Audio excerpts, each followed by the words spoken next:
just like me, they long to be close to you.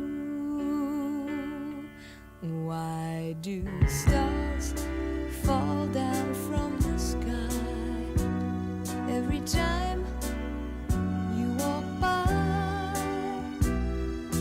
Just like me, they long to be close to you. On the day that you were born, the angels got together and decided to create a dream come true.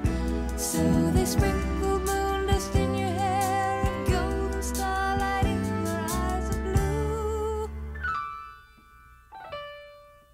That is why all the girls in town follow you all around.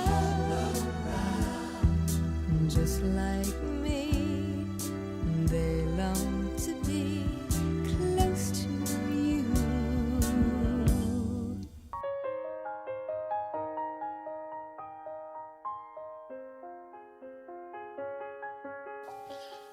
Good evening, Good evening. Robert.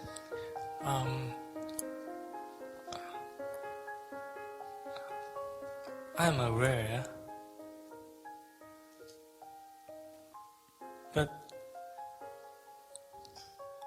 there's no distinction between awareness and the object that it awares.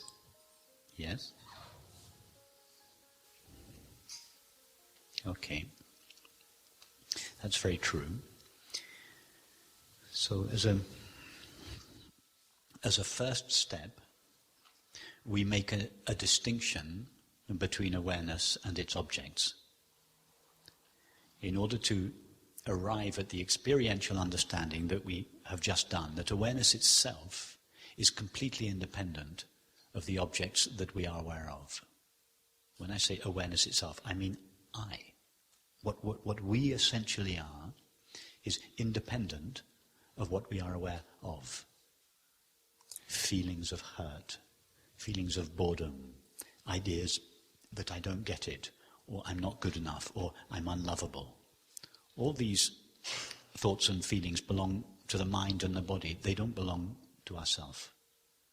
And in this way we discover the freedom and autonomy of our own being. It's absolute freedom. Yeah, that's the first step. Now, as you quite rightly say, if we explore the objects that we are aware of, they're not separate from awareness. You're quite right. In fact, not only are they not separate from awareness, they all appear in awareness.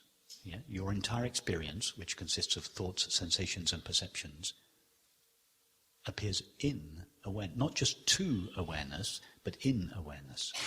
Yes? Well, it's not in, it's like even intimate than in. Yeah, that's also, you're one step ahead of me. Sorry.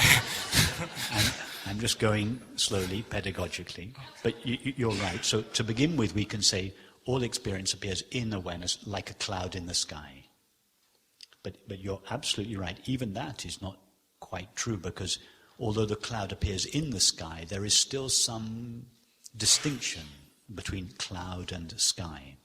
So it's more like, my favorite metaphor, the image on the screen, where you can never find these two things, one image and two screen. Even no screen is there. Sorry? There's no screen. The screen in this metaphor is the experience of being aware. Yeah. Which is, you're right, it's not an object. It's not an appearance. Yeah. In that sense, it is not a thing. From the point of view that believes that objects are real, that there are real things called objects, then we can say that awareness is not a thing or nothing. Yeah. But it's from its own point of view. And remember, its own point of view is the only real point of view. From its own point of view, it is not nothing. Yes. It is not empty. It is full of itself. It is full to the brim of itself. It's beyond description. Of course, it's beyond description. We can't even say it's full because, or that depends on the idea of empty, but we have to use language, or we don't have to, but Yeah. if we don't want to sit in silence for 2 hours, we have to. Everything is awareness. And Yes, and now tell us, prior to the appearance of any object within awareness, awareness itself is indivisible, yes? It has no limits. Yes. It cannot be divided. It's one seamless, intimate substance within the limitations of language. Yes. Yes? Now, your entire experience appears in, permit me to use the word in, Okay. because Yeah. we have to speak, we have to use these clumsy symbols, words. So your entire experience, that is thoughts, sensations and perceptions, appears in this infinite stuff, this unlimited stuff called being aware. Yeah? Mm-hmm. Now, everything that appears in awareness must be made of awareness, because there's nothing else in awareness present for it to be made of. Yes. So all apparently finite objects are in fact made out of this infinite stuff called pure consciousness. Why consciousness? Because Awareness. same thing, awareness. I think consciousness is also something. No. In the way I use the words, they're the same. Okay. If you use the words differently, that's fine. But just for this conversation and for this evening, forget those differences. They're the same in my language. But Okay. let's stick to awareness if you prefer it. That's fine. Everything appears in awareness and therefore must be made of awareness. Yes. In the same way that when you put a bucket of water outside on a frosty night, ice appears in it. But the ice wasn't put in from outside. Yes. It appeared within the water. Yes. What is the ice made of? Water. The water. The water itself, within the limits of the metaphor, has no form. Yes. But the ice gives it a temporary form. Yes. So the ice, the shape of the ice is limited. It has a limit. Yeah? It's square, not round. But the stuff it is made of is unlimited. Yes. So the ice gives the water a temporary name and form. And in assuming a name and form, the unlimited water seems to become finite. It seems to become a finite object. Yes. But in fact, the finite object is simply an apparent limitation on the water. It's a temporary name and form. Yes? Yes. So there are no real limited objects. Yes. There is no stuff called matter. There is no temporary finite stuff called matter. All you have ever experienced is infinite awareness. And it is infinite awareness that is experiencing itself. So in religious language, that means all of this is the face of God. Infinite being shining. That's all there is in experience. Infinite awareness. There are no finite things. What is real is infinite consciousness. What is imagined is mind and matter. It's also a form of consciousness. It's just playing. Just. Say that again. It's like You mean mind and matter is a form of... consciousness. Yes. Mind and matter are ways of seeing. Yes. If we look at consciousness through sense perceptions, it appears as matter in space. If we look at consciousness through thought, it appears as mind in time. So space is what consciousness looks like when perceived through the senses. Time is what consciousness looks like when known through the mind. Yes. In other words, mind and matter are not objects that are seen or known. They are ways of seeing. To see matter, to see a world made out of matter, is to see in a particular way. To see experience made out of mind is to see in another way. But they are both limitations on consciousness. The only stuff there is infinite consciousness.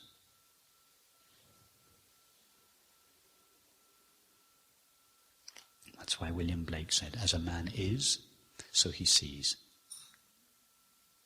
If we think we are a body, the world will appear as an object made out of matter in space. If we think we are a mind, experience will appear as thinking, sensing and perceiving in time. If we know that we are in infinite consciousness, then everything will be experienced as a modulation of that.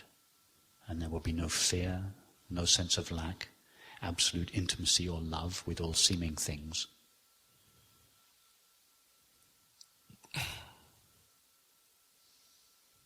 And we're free to choose whichever way of seeing we please. Experience is very obliging. It conforms to the way we see. If we believe we're a body, experience will appear to confirm that belief. If we believe we are a mind, our same experience will confirm that belief. And if we know that what we are is ever-present, unlimited consciousness, then all our experience will confirm that. Our experience of the so-called world will just reflect that back to us. It's nothing. I mean, in the sense that you cannot say it is anything. You're right. It's not possible to say a single word that is true. Yeah. It's beyond mine. You can have your money back if you're disappointed. No. It's because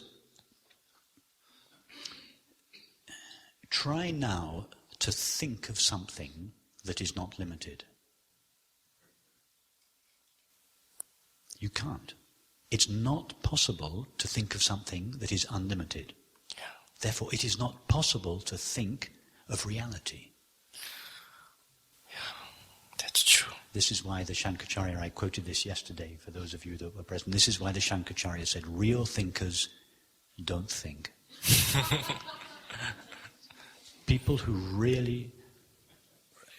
real thinkers,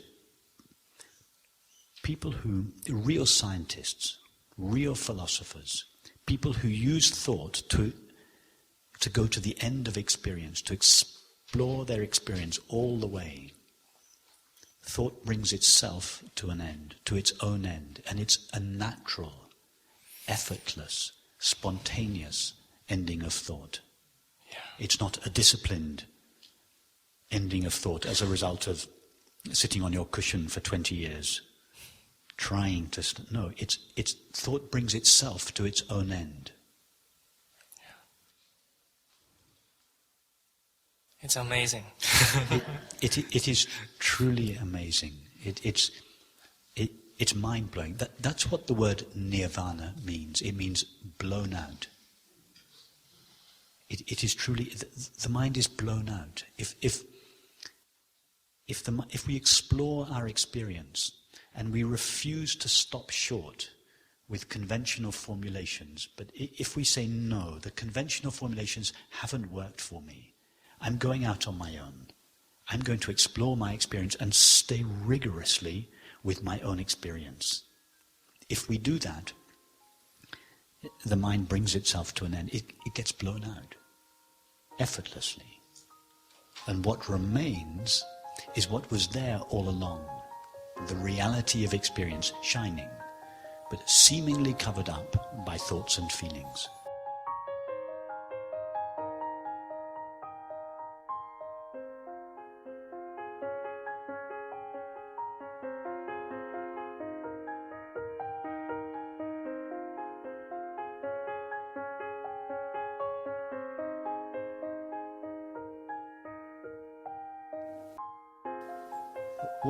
What inspires the work of a scientist? To know. The desire to know, the desire to understand, knowledge. Yes. But the experience of understanding takes place when thought comes to an end. Understanding doesn't take place in the mind. The experience of understanding takes place when the mind comes to an end. Consider this. When you hear a joke, yes, a good storyteller will eke the joke out. Yeah? And he'll take your mind on a journey. You're following a line of thinking. And at a certain stage, he'll say the punchline. There'll be a pause, and you burst out laughing. Now, in that pause, the joke has come to an end, but the laughter has not yet begun. In other words, that pause, it takes place in between two appearances of the mind. And it is in between these two appearances that the experience of understanding takes place. We understand the joke after the story has been told, but by the time we start laughing, understanding has already taken place. So the understanding happens between the end of the joke and the beginning of the laughter.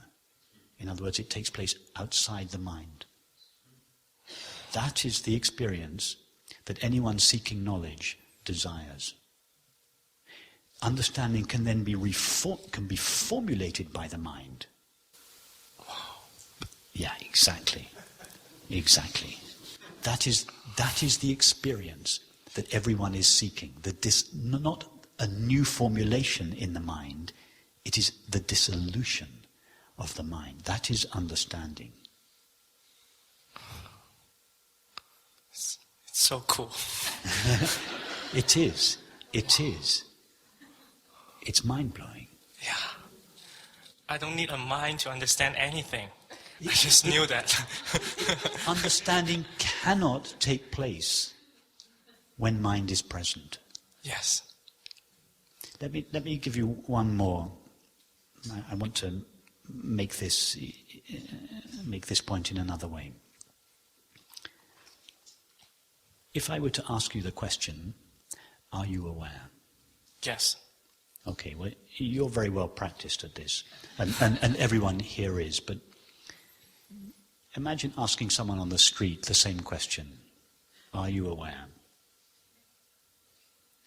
They would say yes. They must. They must say yes. Now the question, are you aware, is a thought. Yes? The answer yes is a thought. Yes. But there's a pause. What takes place between those two thoughts? Being aware, becoming aware of being aware.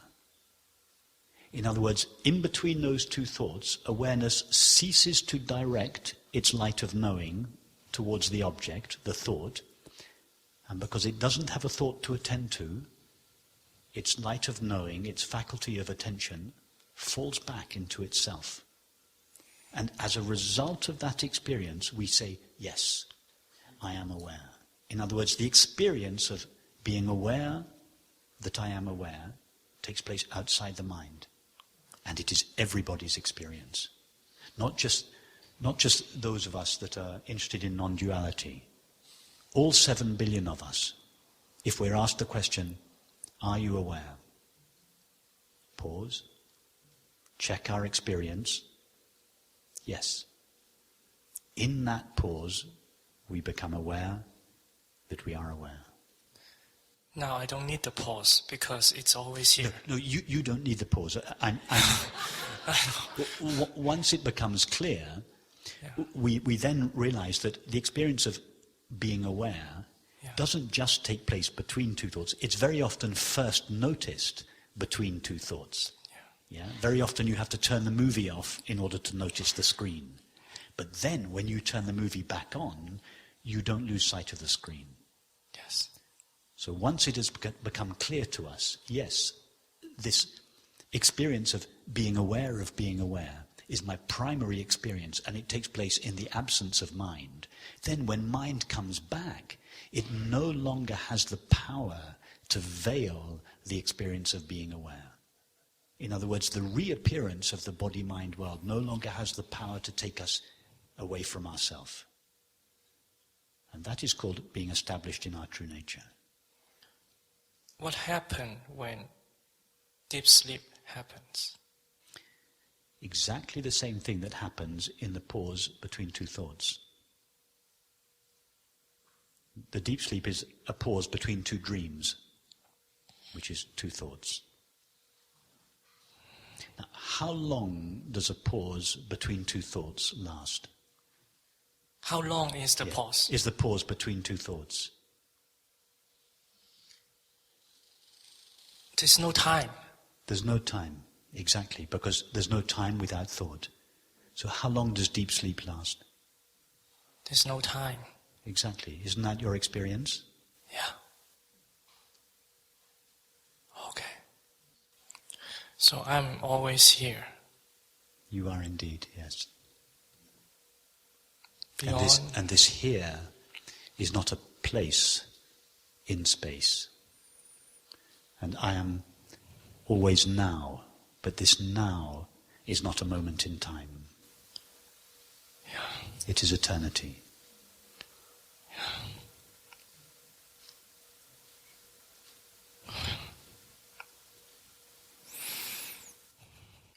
Nothing can penetrate this place. No, exactly. Even the thought that, how do I stay here? It's meaningless. Yeah. How could you be anywhere else, is the question to ask. Yeah. It's impossible that I'm not here. Have you ever been anywhere else? Never. Could you ever go anywhere else? I can't. Have you ever gone anywhere? No. And how about otherness? Otherness, like other people. Is there other experience, other people? How can there be room for otherness No, in there's something that has no finite qualities? Yeah. So this is all just thoughts. What is the common name for the experience of the absence of otherness?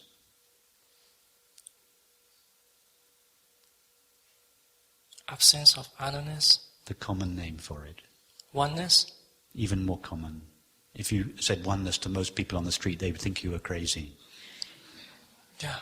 What's the name that all 7 billion of us can understand? Love. Love. That's what love is. Love is not a particular feeling that we have towards some people but not others. It is the natural condition of all experience. It can't be portioned out between people. It's natural. Yes. Yes. It's the same thing as like emptiness. I don't know. It's identical. It's another name for it.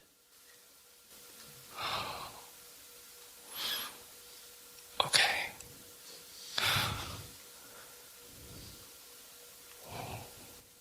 Understanding is simply another name for it.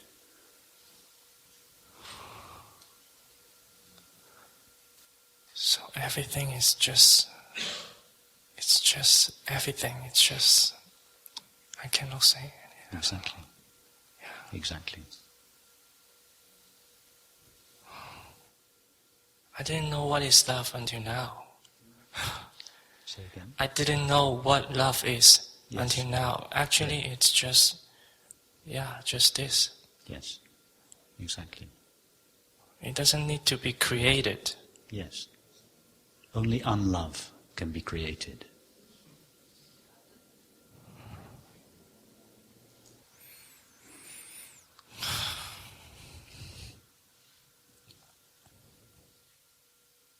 Everything is love. Exactly. Exactly.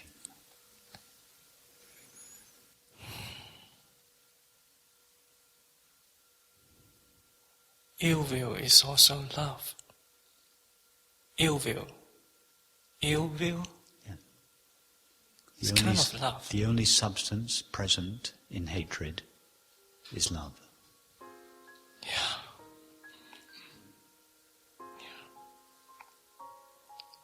It is just loved.